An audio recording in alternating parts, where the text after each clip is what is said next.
Education care में मैं पंकज कुमार आप लोगों का स्वागत करता हूं। जो मेरे चैनल पे नए हैं कृपया लाइक और सब्सक्राइब जरूर कर लीजिएगा और बेल आइकन को प्रेस करना मत भूलिएगा ताकि आप लोगों को नए वीडियो का नोटिफिकेशन मिलता रहे। आज मैं लेकर आया आज का महत्वपूर्ण करंट अफेयर्स, जिससे बिना स्किप किए एंड तक जरूर देखिएगा।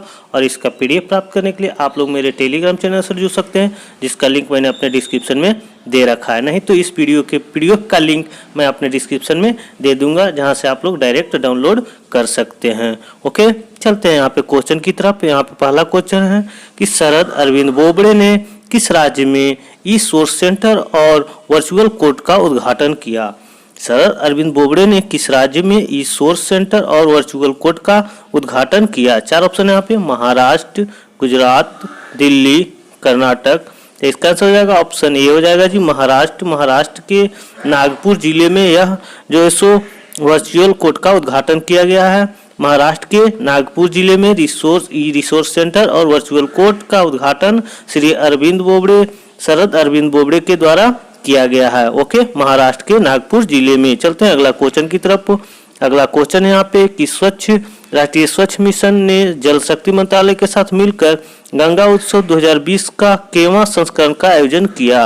राष्ट्रीय स्वच्छ मिशन ने जल शक्ति मंत्रालय के साथ मिलकर गंगा उत्सव 2020 का केवां संस्करण का आयोजन किया। चार ऑप्शन है यहाँ पे, 12वां, 14वां, 16वां, 10वां। तो इसका आंसर हो जाएगा ऑप्शन ए हो जाएगा जी, 12वां संस्करण का जो है सो आयोजन किया। राष्ट्रीय स्वच्छ मिशन और जल शक्ति मंत्रालय के साथ मिलकर जो है सो गंगा उत्सव का 12वां संस्करण 2020 का आयोजन किया। बात करते हैं यहाँ पे कि गंगा उत्सव महोत्सव की स्थापना कब हुई थी। तो ये हुआ था 4 नवंबर 2008 को। कब जी? 4 नवंबर 2008 से आरंभ हुआ था। अभी बात करते हैं जल शक्ति मंत्री अभी कौन है, तो गजेंद्र सिंह शेखावत है। ओके, चलते हैं अगला क्वेश्चन की तरफ। अगला क्वेश्चन है यहाँ पे कि किस राज्य की सरकार ने भारत इजराइल सीओई की आधारशिला रखी। किस राज्य सरकार ने भारत इजराइल सीओई की आधारशिला रखी। चार ऑप्शन है यहाँ पे, महाराष्ट्र, नागालैंड, असम, केरल।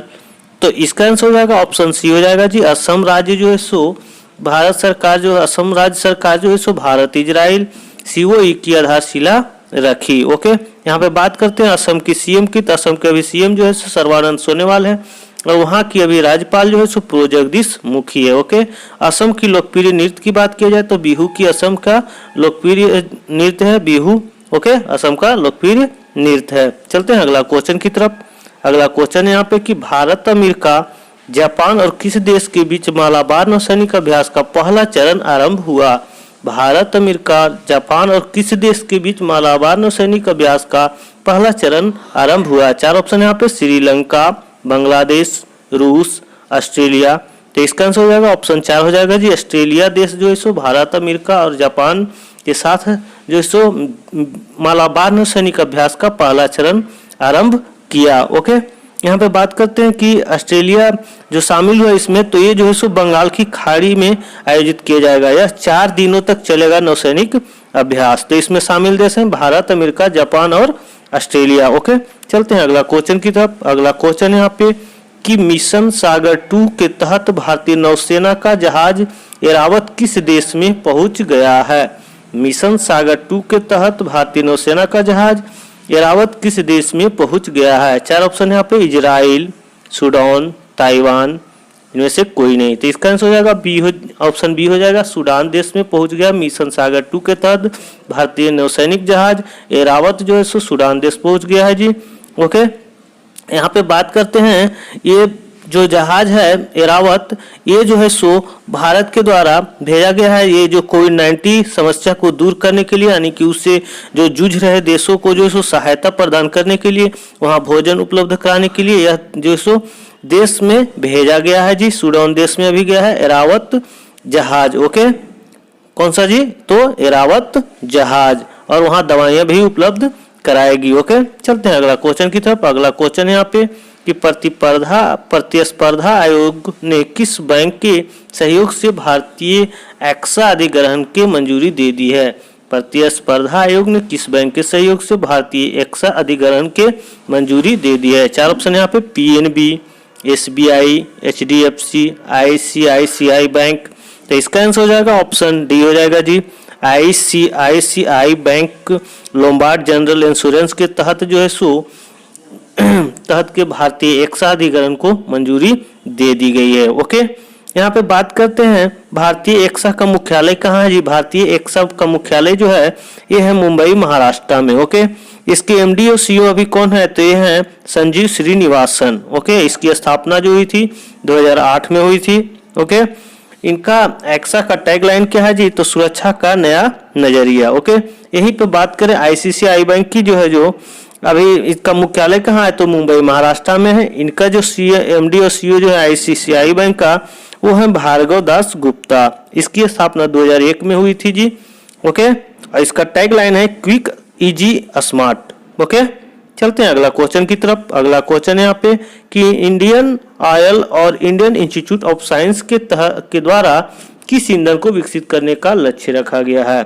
इंडियन ऑयल और इंडियन इंस्टीट्यूट ऑफ साइंस के द्वारा किस ईंधन को विकसित करने का लक्ष्य रखा गया है। चार ऑप्शन यहाँ पे हाइड्रोजन ईंधन, बायोगैस ईंधन, मीथेन ईंधन, कोयला ईंधन। तो इसका आंसर हो जाएगा ऑप्शन ए हो जाएगा जी। हाइड्रोजन ईंधन को जो है सो विकसित करने के लिए इंडियन ऑयल और इंडियन इंस्टीट्यूट ऑफ साइंस के जो है सो इसको विकसित करने का लक्ष्य रखा गया है, हाइड्रोजन ईंधन को। ओके, यहाँ पे बात करते हैं IISc यानी कि इंडियन इंस्टीट्यूट ऑफ साइंस की बात करते हैं, तो इसका मुख्यालय जो है कहाँ है जी, बेंगलुरु कर्नाटका में। ओके, इसके अभी निदेशक हैं गोविंद रंग राजन।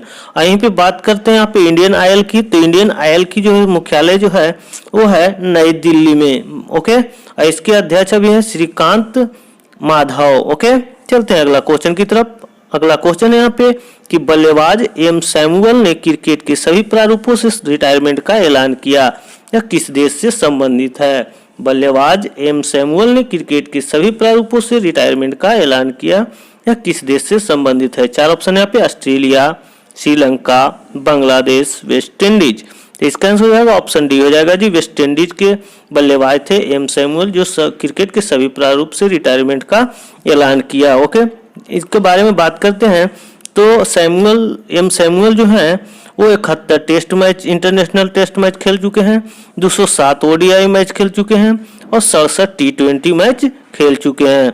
कुल रनों की अगर बात किया जाए तो 11,134 रन अंतर्राष्ट्रीय रन है इनका, और विकेट की बात किया जाए तो 152 विकेट है। ओके, चलते हैं अगला क्वेश्चन की तरफ। अगला क्वेश्चन है यहाँ पे कि हाल ही में टी कृष्णन का निधन हो गया, वह किस पेशे से संबंधित थे। हाल ही में टी कृष्णन का निधन हो गया, वह किस पेशे से संबंधित थे। चार ऑप्शन है यहाँ पे संगीतकार, लेखक, राजनेता, निदेशक। तो इसका आंसर हो जाएगा ऑप्शन ए हो जाएगा जी। संगीतकार पेशे से संगीतकार थे टी कृष्णन, जिनका हाल ही में निधन हो गया। ओके, बात करते हैं टी कृष्णन के बारे में, तो इन्हें पद्म श्री से जो है 1973 में नवाजा गया था जी। ओके, यानी 1973 में इन्हें पद्म श्री मिला है। ओके, पद्म विभूषण की अगर बात किया जाए तो 1992 में इन्हें जो है सो पद्म विभूषण मिला है। ओके, और संगीत नाटक अकादमी पुरस्कार भी इन्हें मिला है, जो 1974 में मिला जी। कितना में मिला है, तो 1974 में। इतना तथ्य आप लोगों को याद करना होगा। ओके, चलते हैं अगला क्वेश्चन की तरफ। अगला क्वेश्चन यहाँ पे कि किस राज्य के मुख्यमंत्री पद पर रह चुके सतीश प्रसाद सिंह, जिनका हाल ही में निधन हो गया।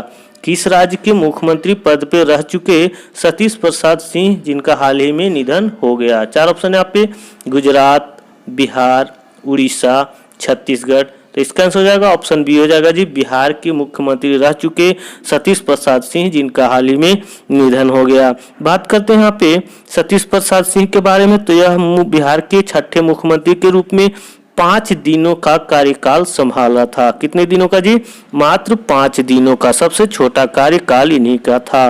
ओके, चलते हैं अगला क्वेश्चन की तरफ। अगला क्वेश्चन है यहाँ पे कि हाल ही में आशिक कक्का का निधन हो गया, वह किस पेशे से संबंधित थे। हाल ही में आशीष कक्का का निधन हो गया, वह किस पेशे से संबंधित थे। चार ऑप्शन यहाँ पे राजनीति, लेखक, संपादक, एक्टर। तो इसका आंसर हो जाएगा ऑप्शन डी हो जाएगा जी। यह एक एक्टर थे जिनका हाल ही में निधन हो गया है, आशीष कक्का। ओके, यह पेशे से क्या थे, तो एक एक्टर थे, फिल्म निर्माता थे। चलते हैं अगला क्वेश्चन की तरफ। अगला क्वेश्चन है यहाँ पे कि प्रियंका राधाकृष्णन न्यूजीलैंड में मंत्री पद पर नियुक्त हुए, यह किस मूल से संबंधित है। प्रियंका राधाकृष्णन न्यूजीलैंड में मंत्री पद पर नियुक्त हुए हैं और यह किस मूल्य से संबंधित है? चार ऑप्शन है यहाँ पे, Australia, Bharat, America, New Guinea. तो इसका आंसर हो जाएगा ऑप्शन बी हो जाएगा जी, यह भारत देश से संबंधित है, प्रियंका राधाकृष्णन। ओके, इनका जो जन्म हुआ था यहाँ भारत में हुआ था जी। प्रियंका राधाकृष्णन जो अभी न्यूजीलैंड के मंत्री परिषद पद पर नियुक्त है, मंत्री पद पर नियुक्त हैं जी। ओके, इनका बात करते हैं अभी प्रधानमंत्री, वहाँ न्यूजीलैंड की प्रधानमंत्री के बारे में बात करते हैं तो वो है जैकिंडा अर्डने। ओके, और उनका वहाँ की राजधानी की अगर बात करते हैं न्यूजीलैंड की तो वेलिंगटन है। ओके, और वहाँ की मुद्रा की बात करते हैं तो वो है न्यूजीलैंडी डॉलर। ओके, आज का इतना ही करंट अफेयर, महत्वपूर्ण करंट अफेयर्स। आई होप कि ये वीडियो आप लोगों को पसंद आया होगा, तो इसीलिए एक लाइक और शेयर जरूर कीजिएगा। Okay, thanks.